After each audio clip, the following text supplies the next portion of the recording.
The evening sun painted the small village in hues of gold, but inside the modest home of Elias, shadows stretched long across the walls. His mother, Marielle, stood near the window, her voice trembling as she spoke. "Elias, listen to me," she pleaded, her hands wringing the edge of her faded shawl. "That woman, Celeste, she hides something from you. She is not the one you think she is." Her eyes, filled with years of wisdom and sacrifice, met his, but Elias's heart was deafened by love. He saw only the gentle smile of his fiancée, the promise of a new life, and not the warning in his mother's eyes. Elias clenched his jaw, pacing across the creaking wooden floor. "Mother, enough," he snapped. "You've never trusted anyone I care about. You see shadows where there are none. Celeste is my future, my happiness, and nothing you say will change that." The words struck like arrows, cold and sharp, cutting through the fragile bond between them. Marielle's lips quivered, but she stood her ground, her voice now firm despite the ache in her chest. "Son, love should not blind you. I see greed in her smile and darkness in her eyes. If you refuse to listen now, the day will come when you will regret it." The room grew heavy with silence, broken only by Elias's bitter laugh. "Regret? The only regret I have is allowing you to meddle in my life," he said harshly. His words were not just rejection, they were exile. In a moment of pride and anger, Elias pointed to the door. "If you cannot bless my marriage, then you are no longer welcome here. Leave." Marielle's heart shattered as if the walls themselves had collapsed. For years she had been his anchor, raising him after his father's death, giving him everything she had. Yet now her only son cast her away with a single gesture. Tears welled in her eyes, but she did not beg. Slowly, with dignity, Marielle pulled her shawl tighter around her shoulders and walked toward the door. Each step echoed with pain, the weight of a lifetime pressing down. At the threshold, she turned back once, her gaze soft and sorrowful. "Elias," she whispered, her voice breaking, "remember my words.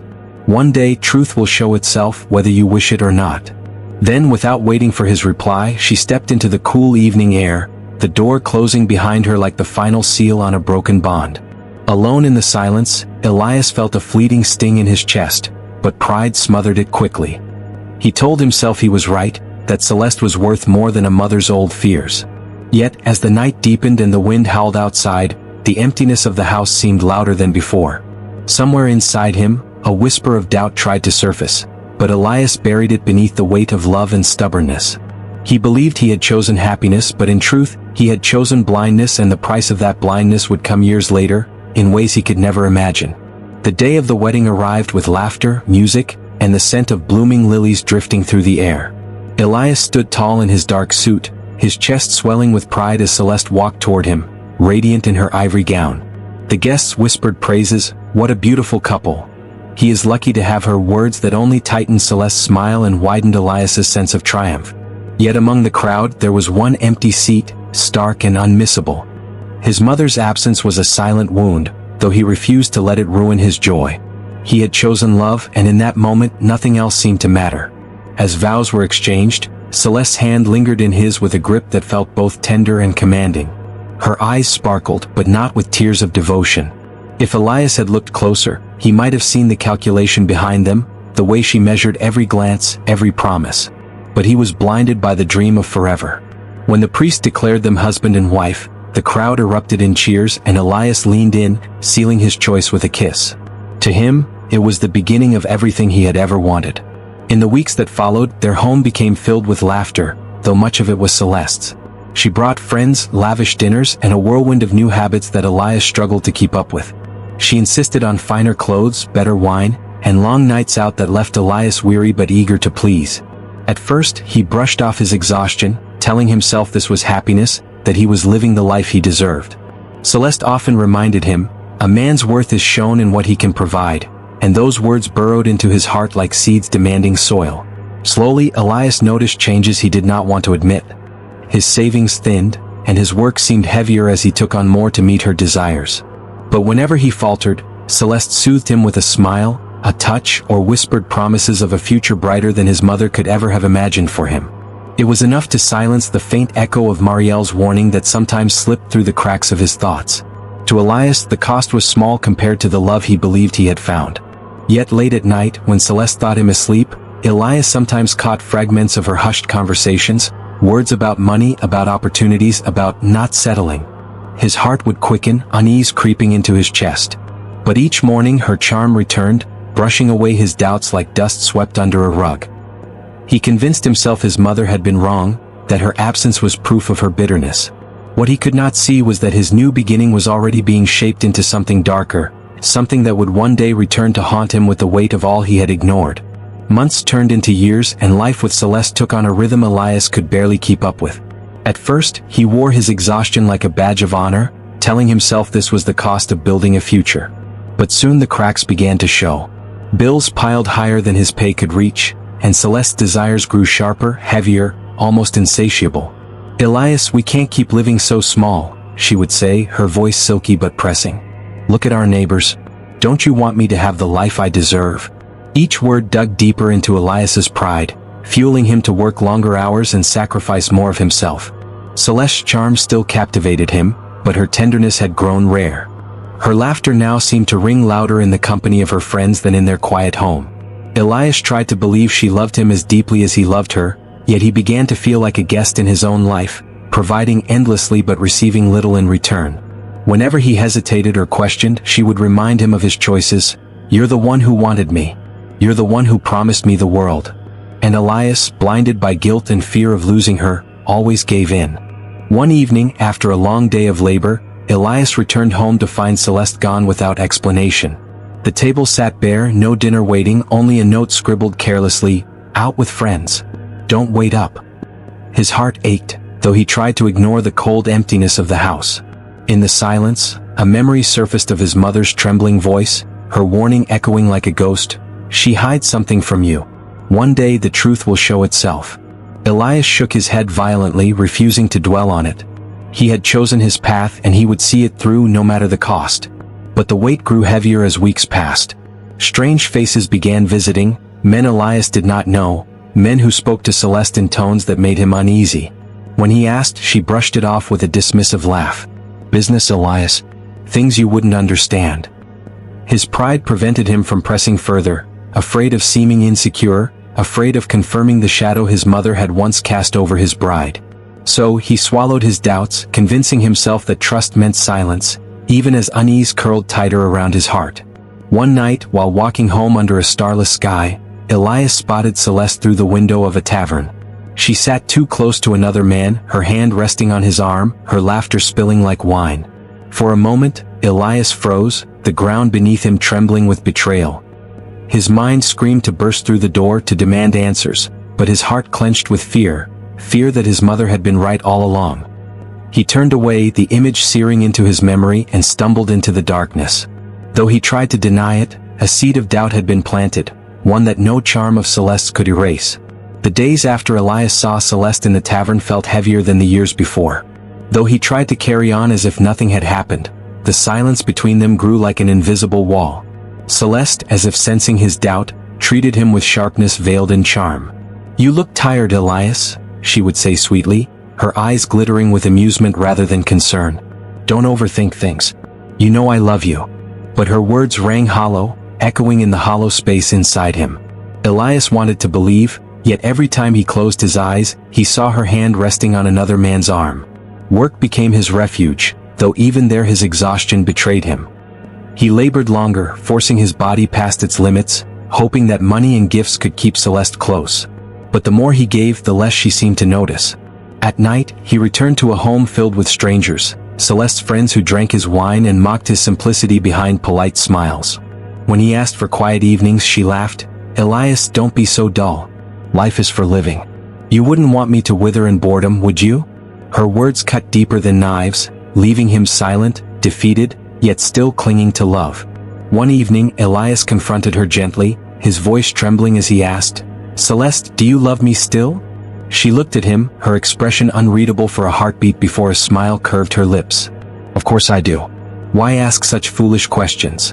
She leaned close, brushing her lips against his cheek, but her eyes were cold, detached. Elias nodded, swallowing the unease in his throat. He wanted so desperately to hold on to what they had promised each other, but deep within, he felt her slipping away. Meanwhile, whispers began to spread through the village. Neighbors glanced at Elias with pity in their eyes, their greetings heavy with unspoken words.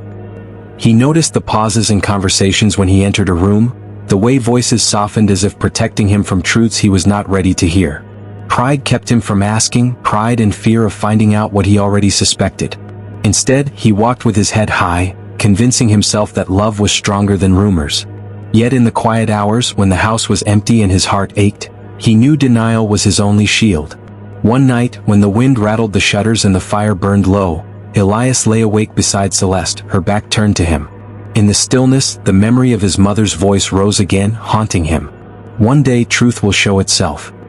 His chest tightened as he stared into the darkness, realizing that the silence between him and Celeste was no longer the absence of words but the absence of love. Still, he clung to hope, blind to the storm gathering just beyond the horizon, one that would shatter the life he had sacrificed everything to build. The morning sun rose pale and weak, casting no warmth into Elias's home. He awoke to find Celeste gone again, her side of the bed cold, her scent fading from the air. A note on the table read only, "Don't wait for me." His hands trembled as he held the paper, his chest heavy with dread. For years, he had swallowed doubt, convincing himself love could overcome silence and distance. But now, each absence stretched longer, each return colder. The life he thought he had built with her seemed less like a home and more like a hollow shell. At work, Elias's mind wandered, his hands slow and clumsy. Colleagues whispered behind him, their voices carrying fragments of truths he could not face. She was seen again, not with him. Poor Elias, he doesn't deserve this. Each word pierced him like arrows, but his pride forced him to keep walking, head held high as though he were deaf. Deep inside, though, a storm of shame and confusion raged. For the first time, he began to wonder if his mother's exile had been for nothing, if he had thrown away the one person who truly cared for him for a love that was nothing more than a lie. That evening, unable to resist the weight of his suspicions, Elias followed the faint trail of whispers. His steps led him to the edge of the town, to a tavern glowing with raucous laughter. There, through the window, he saw her again, Celeste, draped in silks he had not bought, leaning into the arms of another man. Her smile was radiant, but it was not for him. Elias stood frozen, the ground beneath him unsteady, his breath caught in his throat. The truth was no longer hidden. It stared him in the face, cruel and undeniable. He turned away, stumbling into the night, his chest burning with a pain no wound could match. His pride screamed at him to ignore it, to walk home and pretend it was nothing, but his heart bled with betrayal. For the first time, he could no longer silence the echo of his mother's words. "She hides something from you." He saw it now too clearly. Every smile, every demand, every dismissal, it had all been part of a mask. His denial had cost him not just his peace but his family. He thought of Marielle, alone somewhere, cast out by his own. The silence in Elias's home grew heavier with each passing day. Celeste drifted in and out like a ghost, her life a whirlwind of parties and secret meetings, while Elias sat alone at the table, staring at meals gone cold. He wanted to confront her, to demand the truth, but each time he opened his mouth, fear choked him. Fear of losing her, fear of admitting his mother had been right, fear of facing the emptiness waiting for him. So he swallowed his words, burying them deeper until his heart ached with the weight of silence. One evening, Elias returned home early, his hands blistered from work, only to find laughter echoing from within. His chest tightened as he pushed open the door. Inside, Celeste lounged on their sofa, a stranger seated beside her. The man's arm draped casually across her shoulders, their closeness undeniable. Celeste's eyes widened at Elias's sudden appearance, but instead of shame, her lips curled into a smirk. "You're home early," she said coolly, as though nothing were amiss. Elias stood frozen, his throat dry, his vision blurring with rage and disbelief. The stranger rose slowly, brushing his coat as if Elias were nothing more than an inconvenience. "I'll come by later," he said, giving Celeste a knowing smile before leaving. The door shut and silence fell. Elias turned to his wife, his voice trembling. Who was that? His question was not just words but a desperate plea, a final cry for honesty. Celeste met his gaze with cold defiance. "Someone who understands me," she said sharply. "Unlike you. You work yourself to death, yet still it is never enough. You cling to me like a child clings to his mother. I need more than this small, pitiful life you've built." Her words struck harder than any blow. Elias staggered back, his heart shattering. In that instant, the years of denial, the warnings ignored, the sacrifices made, they all crashed down upon him. His knees felt weak, his chest burned, and yet no tears came. only silence. He realized that the woman he had cast his whole world upon had never truly been his. He had lost his mother for her, abandoned love for illusion, and now he stood with nothing but the ruins of his choices. Celeste brushed past him without a glance, leaving him standing in the hollow echo of her betrayal.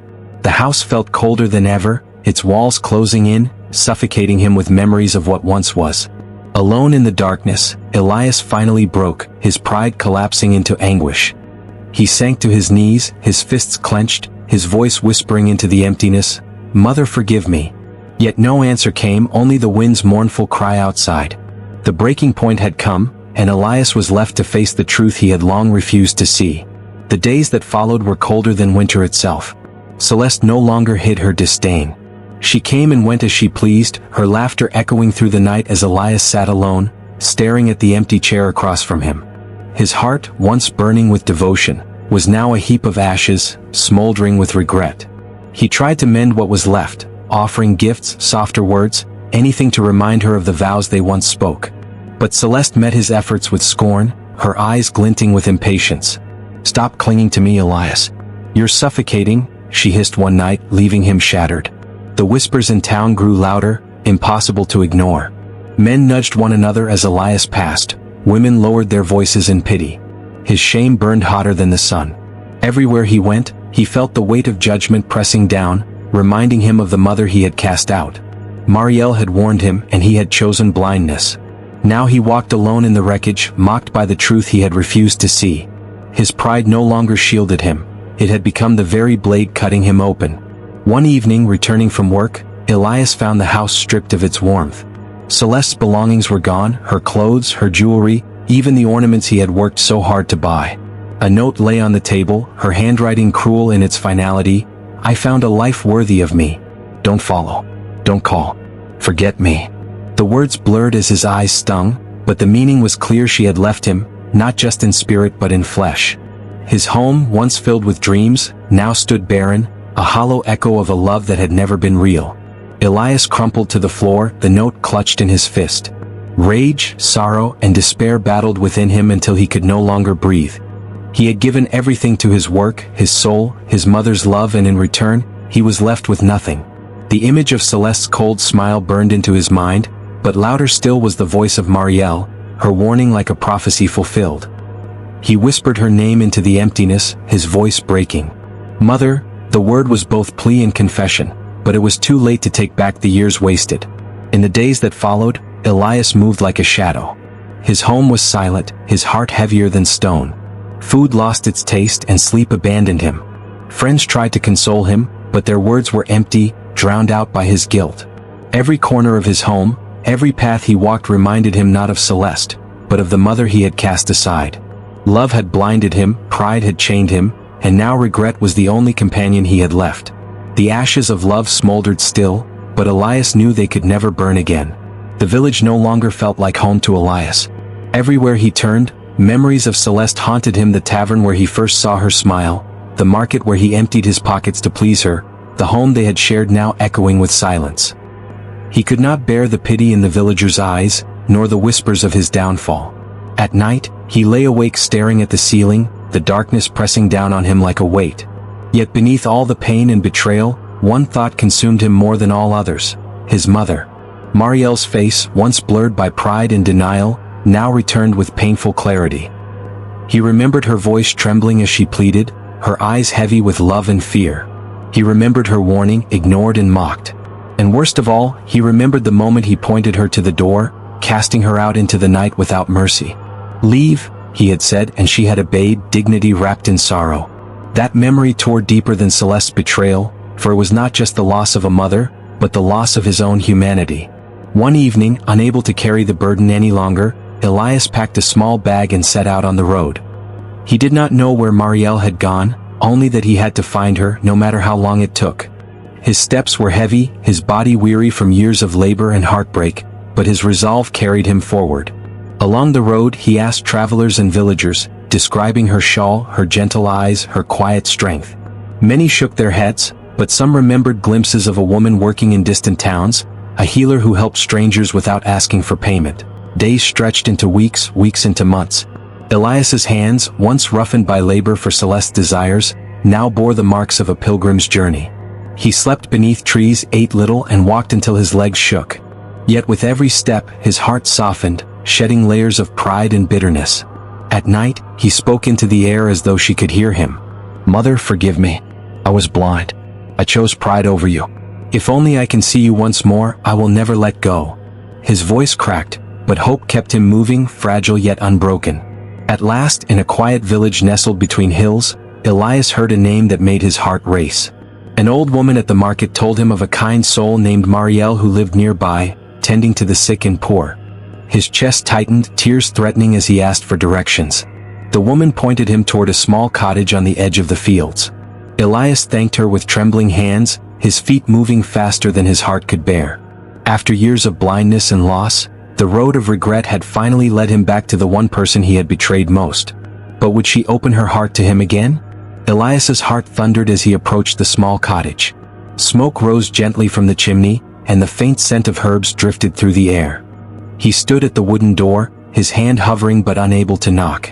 Memories assaulted him, his harsh words, his mother's tears, the silence as she walked away.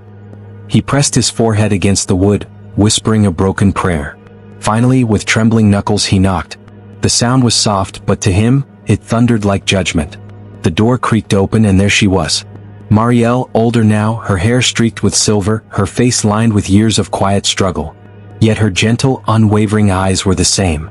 She gasped at the sight of him, her hand flying to her chest. Elias fell to his knees before she could speak, tears pouring freely. "Mother, forgive me. I was blind, I was cruel. You were right about her and I cast you out for it.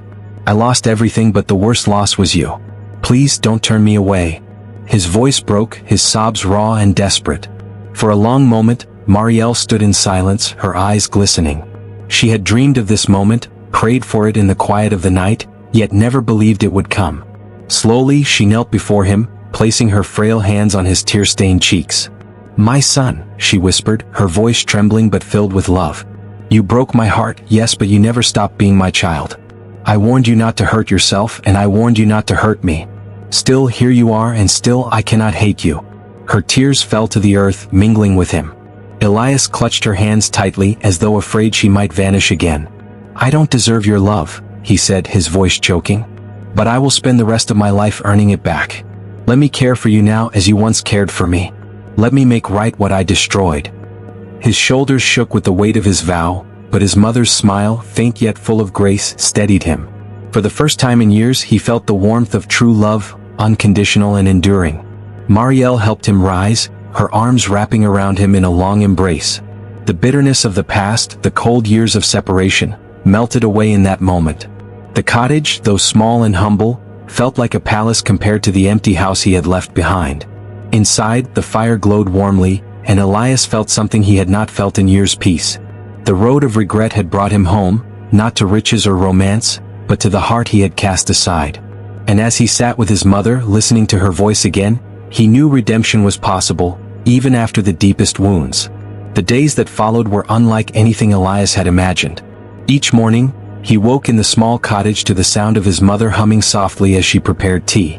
The smell of herbs filled the air, the warmth of the fire wrapped around him, and for the first time in many years, his heart was at rest. He watched her move about, gentle yet strong, and marveled at how he had once been blind to her worth. The house he had abandoned, filled with riches, had felt hollow. But this place, though modest, was overflowing with something he had lost: love.